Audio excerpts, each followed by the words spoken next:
सातवां देखो 7 नंबर में कह रहे हैं उस एपी के प्रथम 22 पदों का योग ज्ञात कीजिए।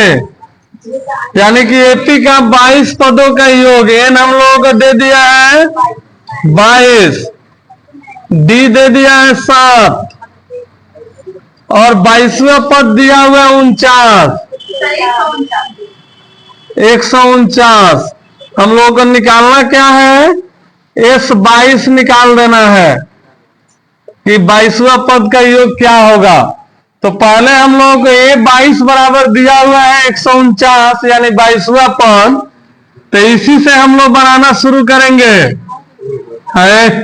ये कैसे निकाला होगा A22, यही ना फॉर्मूला लगाया होगा A प्लस 21D, तो इसको मिला होगा 149 ना। तो यहां पे D का वैल्यू अगर हम लोग रख देते हैं तो A का वैल्यू अब आराम से निकल जाएगा।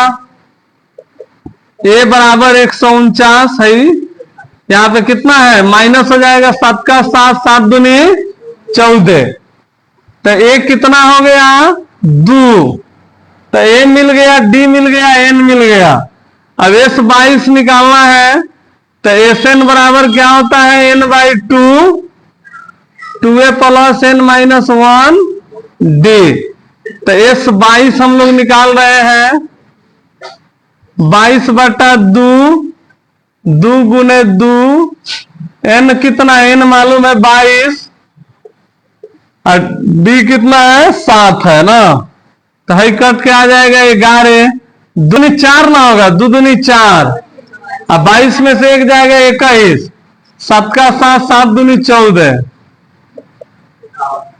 151। तो 11 एकम 11 ना, हाँ 1 हो गया है। 11 पचे 55 है, 1 56, कैरी 5 हो गया। 11 एकम 11, 11 या 5 16, यही हो गया आंसर।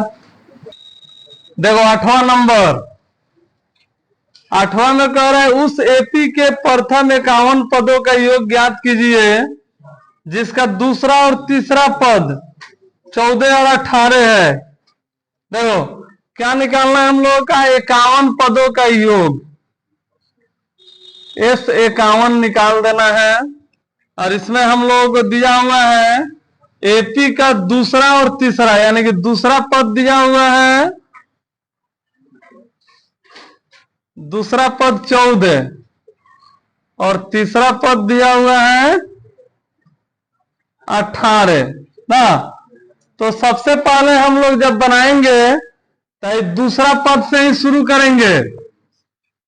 A2 कितना है 14, तो A2 कैसे निकाला होगा, A प्लस 1D, तो 1 नहीं भी लिखेंगे तो चलेगा, यही हो जाएगा हम लोग का समीकरण 1।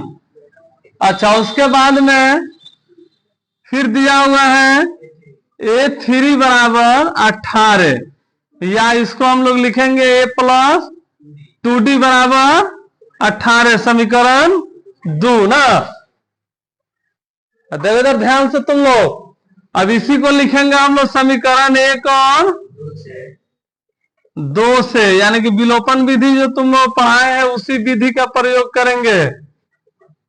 A प्लस 2D बराबर 18, इसमें तुम लोग बताए थे ना कि या तो A बराबर होना चाहिए या D, एक जैसा हो बना देंगे। तो A बराबर है, चिन्ह बदलेंगे, लिख देंगे 2 में से D जाएगा तो -1D बचेगा, तो 1 नहीं भी लिखेंगे तो 1 छुपा हुआ है, और इधर से -4, माइनस माइनस कट गया, D का वैल्यू कितना हो गया 4।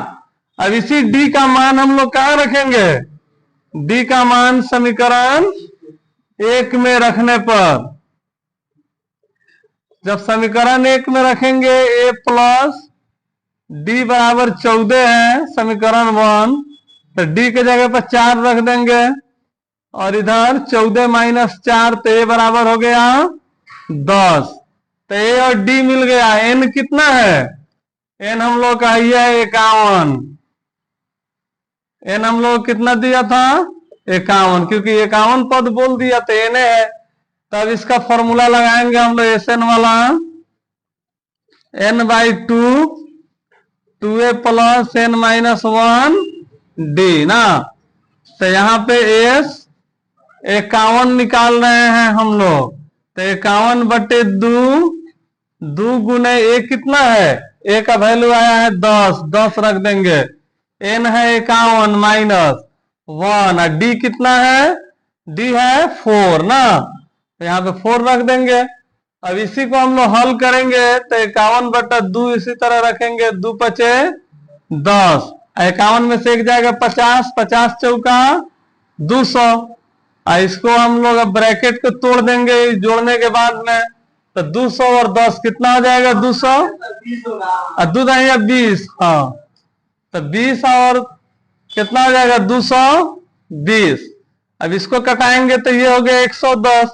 तो 51 से हम लोग 110 में गुना करेंगे तो ये हो जाएगा 0 1 1 0 5 का 5 5 का 5 0 1 5 1 6 5, यानी कि 56 10। यही हो गया हम लोग का ए से 51।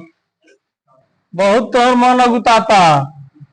देखो 9वां नंबर, करे यदि किसी एपी के प्रथम 7 पदों का योग 49 है और प्रथम 17 पदों का योग 289 है, तो इसके प्रथम n पदों का योग क्या होगा।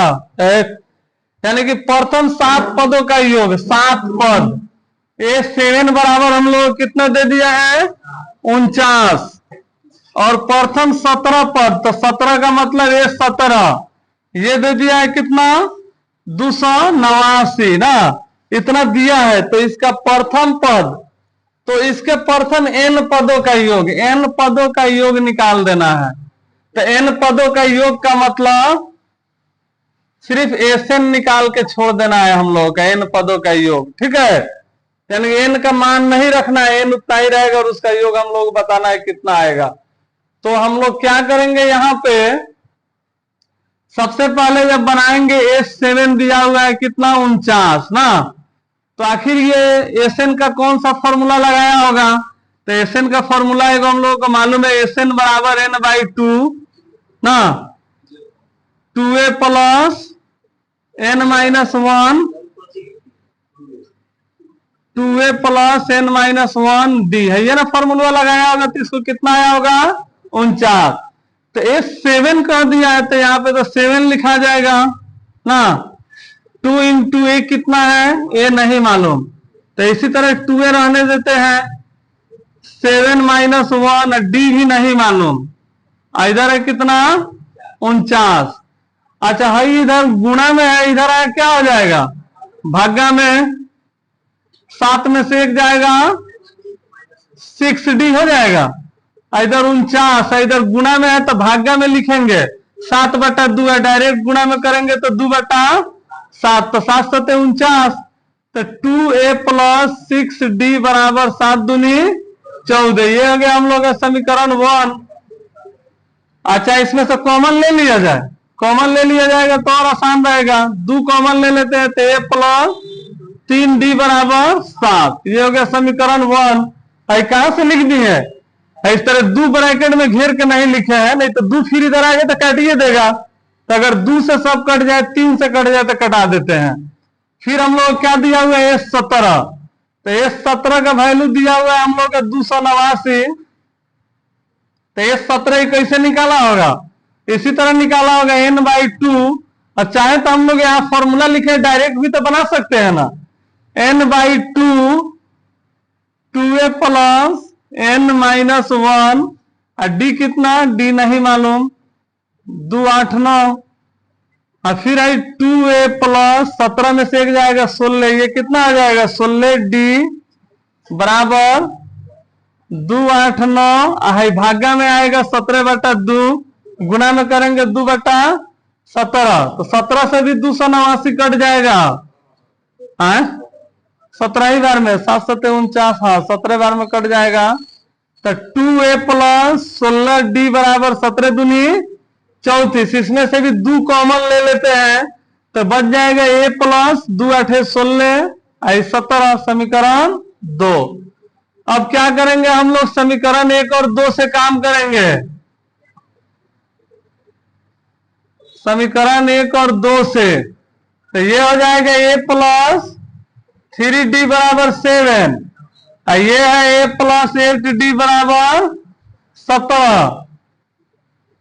कट गए, 8 में से 3 जाएगा -5d, और ये हो जाएगा -10। तो d बराबर कितना हो गया? 2, क्योंकि 10/2 लिख के घटाइए, डायरेक्ट लिख दिए, कोई फर्क नहीं पड़ेगा। अब d का मान कहां रखना है? समीकरण 1 में रखने पर। देखो समीकरण 1 हम लोग का यही है। अब यहां पे d नहीं लिख के d के जगह पे क्या रख देंगे? 2 रख देंगे। तो a बराबर 7 माइनस 3 दूनी 6, तो a बराबर हो गया 1। अब a और d मिल गया ना, तो हम लोग n पदों का योग निकाल देंगे। देखो हम लोग क्या बोला था कि n पदों का योग ना, तो Sn बराबर n/2 2a plus n-1 d ना। तो n पदों का योग यानी कि 10वां पद, 20वां पद, 21वां पद, इस तरह बोलता था, तो n के वैल्यू हम लोग रख लेते थे ना। क्या सिर्फ n पदों का योग, तो n का मान कुछ नहीं रखना है।